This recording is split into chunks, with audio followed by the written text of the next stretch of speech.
Mes ennemis sont nombreux, mais je n'ai pas d'égal. À l'ombre des oliviers, il disait que l'Italie ne serait jamais conquise. Préparez-vous à l'attaque! Dans la vallée des pharaons, il disait que l'Égypte ne serait jamais vaincue. Depuis les forêts enneigées, il disait que la Russie ne serait jamais domptée. Désormais, ils ne disent plus rien. Ils me craignent, comme ils craignent les cataclysmes, la foudre et la mort. Je suis Napoléon. Je suis empereur.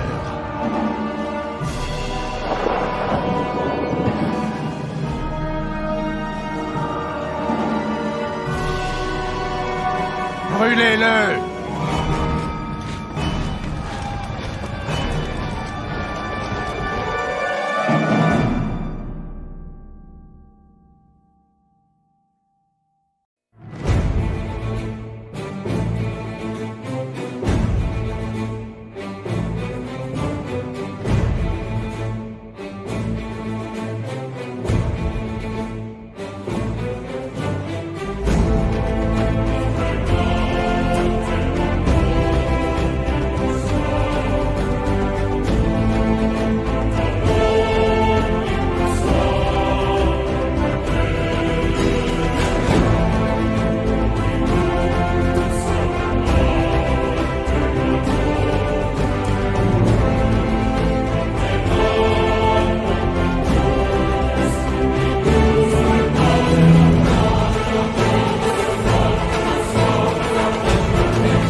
Bonsoir tout le monde, je suis heureux de vous retrouver ce soir donc pour un autre match qui va compter pour la poule B.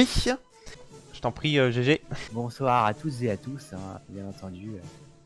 J'espère que vous allez bien et on va se retrouver donc pour la deuxième bataille de la journée qui oppose Dictateur Gentil alias Jérémy hein, pour les anciens. Oui. Et Aragorn contre Aragorn bien entendu. Qu'on vient de quitter à l'instant, hein, qui était donc sur Pyramide avec les Ottomans et qui malheureusement pour lui a perdu. Donc maintenant, si je me trompe pas, il doit être obligé de gagner s'il va avoir une chance de continuer la suite. Voilà, tout à fait. N'est-ce pas? Voilà. Alors que Jérémy, de son côté, a déjà joué un match, c'était hier. Il avait joué un match donc contre Darkness et il avait remporté ce match. Donc Jérémy n'est pas contraint de gagner ce match s'il veut se qualifier, mais par contre s'il veut être premier de sa poule, il faut qu'il remporte ce match. Tout à fait.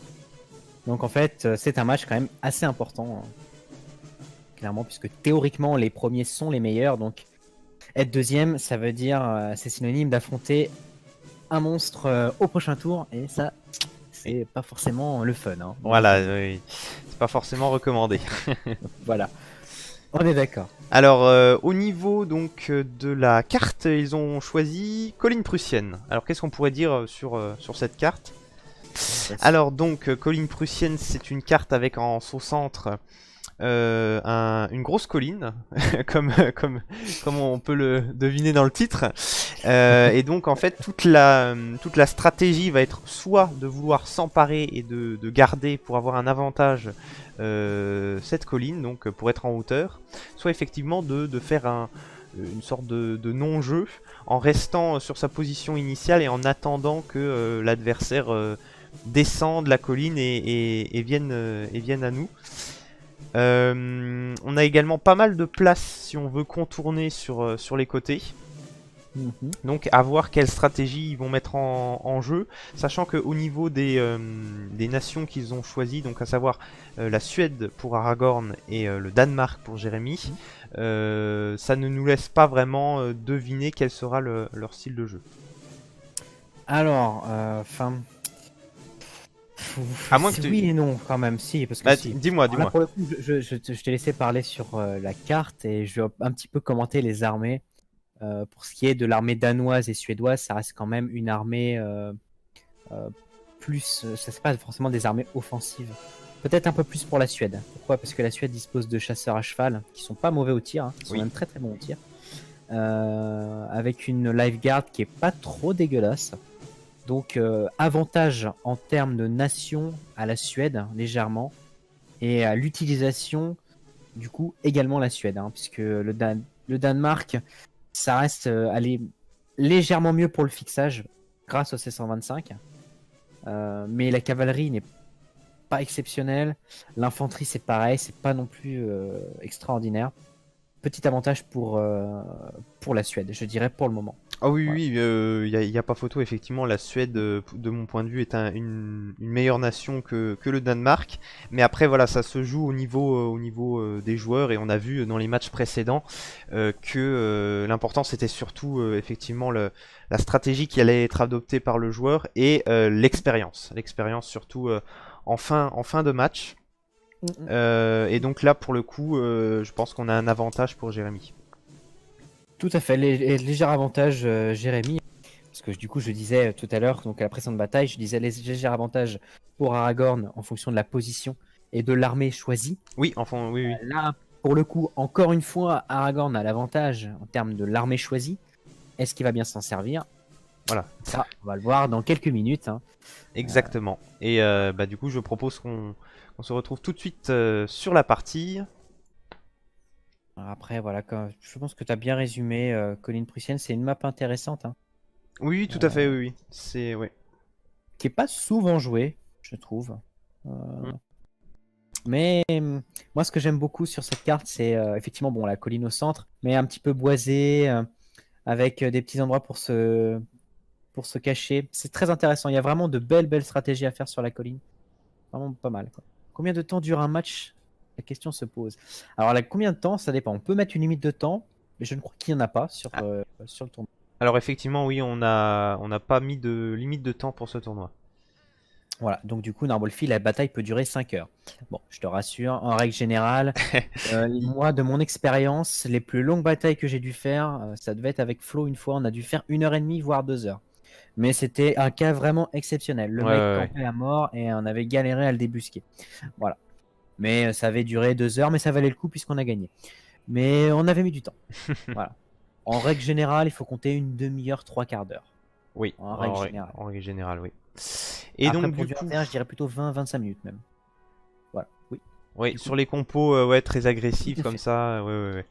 Et donc du coup, on va regarder tout de suite vérifier la conformité des règles. Donc on a une artillerie en la présence d'un obusier de 7 livres.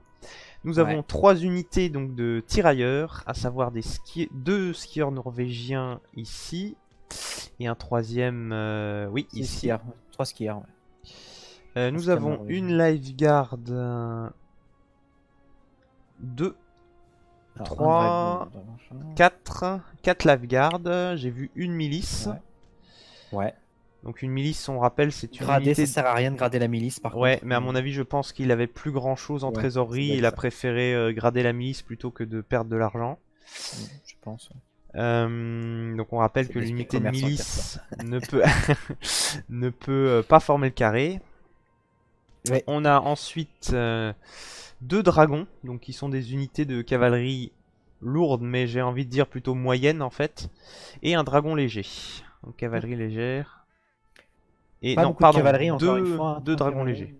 Ah non, 4 caves, pardon, 4 caves, autant Oui, pour ce moi. qui fait un total de 4. Et on 4 a caves. 1, 2, 3, Sachant que les dragons danois 4. sont pas terribles, hein, mais 4 infanteries de ligne. encore une fois, Donc- le choix de prendre des canons, moi personnellement, je trouve que c'est pas utile, surtout sur ce genre de carte. Quoique c'est un obusier quand même. Ouais, mais bon. C'est pas terrible. C'est une carte où malheureusement, enfin, ça se joue, heureusement d'ailleurs, ça se joue au contact au niveau de la colline, hein. Il n'y a pas de Mhm. fixage sur ce genre de carte, c'est difficile. Enfin, c'est du corps à corps quasiment au niveau de la colline, hein. Il n'y a pas, il y a pas besoin de jouer avec la distance. Donc ouais, du coup, 2 life guards suivis avec une infanterie sur le flanc droit. Un petit peu plus loin, les skieurs, 2 cavaleries. Une life guard, une milice, une infanterie. Alors je rappelle, la milice en général est utilisée pour servir de viande, hein. C'est-à-dire c'est une unité qui sert juste à prendre les coups. Oui. Alors c'est pratique pour que la salve ennemie, pour encaisser la première salve ennemie et puis derrière avoir un coup d'avance, hein, comme on dit.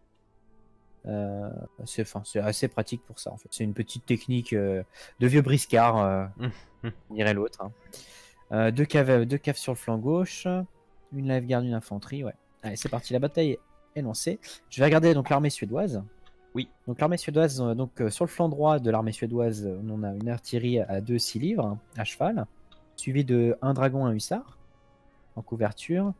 On a en light que 2, si je me trompe pas. J'arrive à tourner. 2. Et il y en a peut-être Deux qui sont light, cachés. Hein. 2 Jaeger. Peut-être des cachés, c'est possible. Je sais que c'est possible d'en cacher par ici. 2 Jaeger, mais c'est difficile. Mais c'est possible. Quoique non. Je crois pas que ça soit possible de cacher ici. Non, ça se verrait sur la minimap, normalement. Ensuite, derrière, on a infanterie de ligne. Donc 3 infanteries de ligne à droite. Donc là, on a quand même une charge. On a une grosse offensive, hein, sur le flanc droit du Suédois et donc sur le flanc gauche du Danois. Certainement un combat de cavalerie qui va avoir lieu là très très vite. Avec le dragon léger et le dragon danois qui va foncer donc dans Ah oui, le on a cercle. une charge. Ouais, on a une charge, et à mon avis, là, bonus de charge pour les Danois. Oui. Ouais, grosse erreur donc de Aragorn qui laisse sa cavalerie toute seule, sans couverture. Donc là, c'est plutôt pas mal de la part de dictateur. On a une gentil. contre-charge des dragons là, suédois. Attention, c'est là que malheureusement on voit évidemment que les Danois, la cave danoise est vraiment mauvaise, hein, parce que le hussard a réussi quand même à presque encaisser les 2 cavaleries et à tenir. Ouais, effectivement. Et tout de suite Et- derrière les Jaeger cependant, suédois qui les tirent. Jaeger, ouais. Cependant, là, à mon avis, la cave va certainement tenir. Parce qu'il y a du tir fratricide. Et donc, Derrière, il y a une autre cavalerie en couverture. Dragon. et alors que les Jaeger suédois sont en train de déployer les pieux Ah, attention, pour cavalerie contrer au la centre. cavalerie. Ouais, cavalerie au centre, ouais. Le Danois qui back. Attention au niveau du général. Les voltigeurs. Attention, Ah la oui, charge au centre. effectivement. Aragorn a peut-être une chance de retourner la situation. C'était pas en sa faveur au départ. Et voilà, le général qui subit des tirs fratricides encore de la part du 125. Oui, il faut qu'il mette son général à l'abri. En plus, je ne l'ai pas noté, mais je crois que c'est un général gradé. Et en plus, c'est ça, ouais. Donc il Puis faut un absolument gros pas le général, perdre. C'est pas un petit général. Effectivement. Et là, Oui. c'est une erreur, hein. Encore une fois, Aragorn devrait plus pousser, notamment avec sa life guard à cheval, hein, qui reste statique au haut de la colline et qui se fait littéralement fusiller gratuitement. C'est bien dommage. Et là, il avait vraiment un coup à jouer. Il faudrait qu'il pousse avec l'infanterie. Encore une fois, il décide de rester en bas. C'est une erreur. Donc là, il contre-charge avec sa cave. C'était bien joué, mais il n'y a pas de soutien d'infanterie. Donc c'est du suicide. Au final, l'avantage qu'il aurait pu en tirer un avantage, Aragorn, et il l'a pas fait. C'est dommage. Donc là, il a perdu toute sa cave bêtement. Dommage, dommage. Il lui en reste plus qu'une seule. Une seule cave de dragon. C'est bien dommage. Du coup, je reprends donc la composition du Suédois, hein. Parce que donc beaucoup d'infanterie de ligne, hein. Je crois qu'on est déjà Oui, à on 6 est- infanteries de ligne, On a hein. été interrompu, mais là on voit qu'il y a 4 unités de tirailleurs. 5 Ouais. 5 5 pour le cavaleries suédois. cachées, ouais. Et 2 life guards sur le flanc gauche. Oui. Le général toujours isolé, hein. Il devrait couvrir son général, encore une Oui, fois, oui. Aragorn. Le ramener pour offrir un soutien moral à ses Là, troupes. oh là là, il est Et en la train de charge suicider ses suicidaire dragons. des dragons suédois. Tir fratricide quand même du Danois, mais C'est du suicide, c'est bien dommage. Hein. Mm, mm. C'est bien dommage. Le Danois, il est un petit peu formé bizarrement. Alors, regardez la petite cave des Suédois hein, qui s'est reformée derrière. Attention. Et alors que on n'a pas noté, mais apparemment l'obusier danois a subi une charge et a perdu 2 de ses canons. Oui, effectivement. Effectivement. Faire attention à la cavalerie quand même suédoise qui s'est reformée au loin. Parce qu'il pourrait surprendre. Et attaquer donc l'obusier et le général par derrière. Je crois que d'ailleurs qu'Aragorn ne s'est même pas rendu compte qu'il avait ses giggers qui étaient revenus. Ça pourrait être comment on appelle ça un mal pour un bien, voilà, ça je cherchais le mot. D'accord. Voilà, j'ai bégayé pour rien. Un mal pour un bien, tout à fait, puisqu'il a perdu sa troupe et puis finalement elle respawn, elle revient à la vie, entre guillemets, moralement.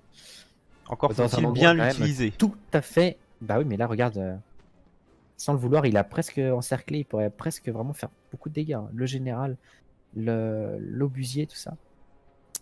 Mais bon. On verra bien. Donc là, il a décidé d'avancer, de fixer un petit peu plus. Hein. Comme j'avais dit hein, sur cette carte, hein, c'est du fixage sur la colline. Donc les canons servent strictement à rien. Oui. D'ailleurs, si on regarde bien, les Suédois n'ont pas de canon. Ils Ah, sont, si. ils Ah, sont si, même une pas bêtise. déployés, il me Non. semble. Hein. Ah non, il n'a pas de canon. Il n'a pas de canon, le Suédois, c'est bien ça. Donc c'est un bon choix tactique de la part d'Aragorn. Hein, de Ah pas avoir si, pris de si, canon. j'en ai vu. J'en ai vu au tout début, dans la cavalerie. Mais je pense qu'elle est dissimulée dans la forêt. Ah oui, je l'ai dit tout à l'heure, effectivement. Elle doit être dissimulée alors. Ouais.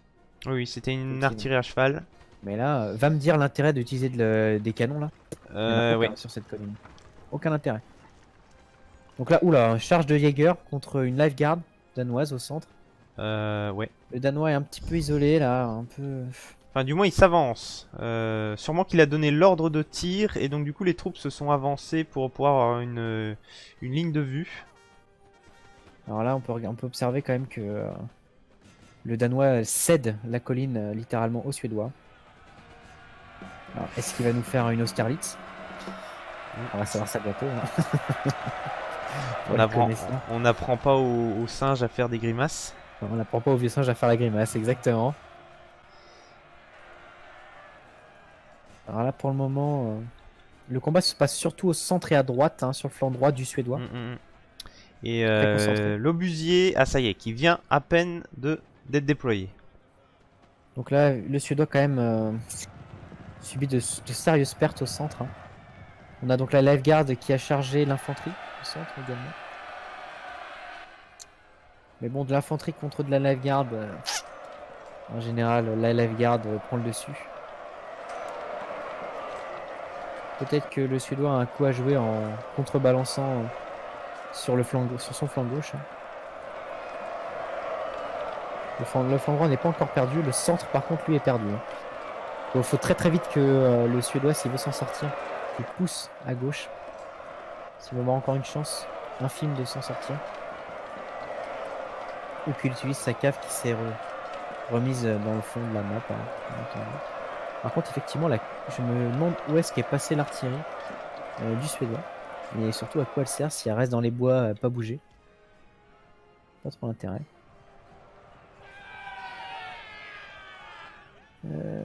Tac.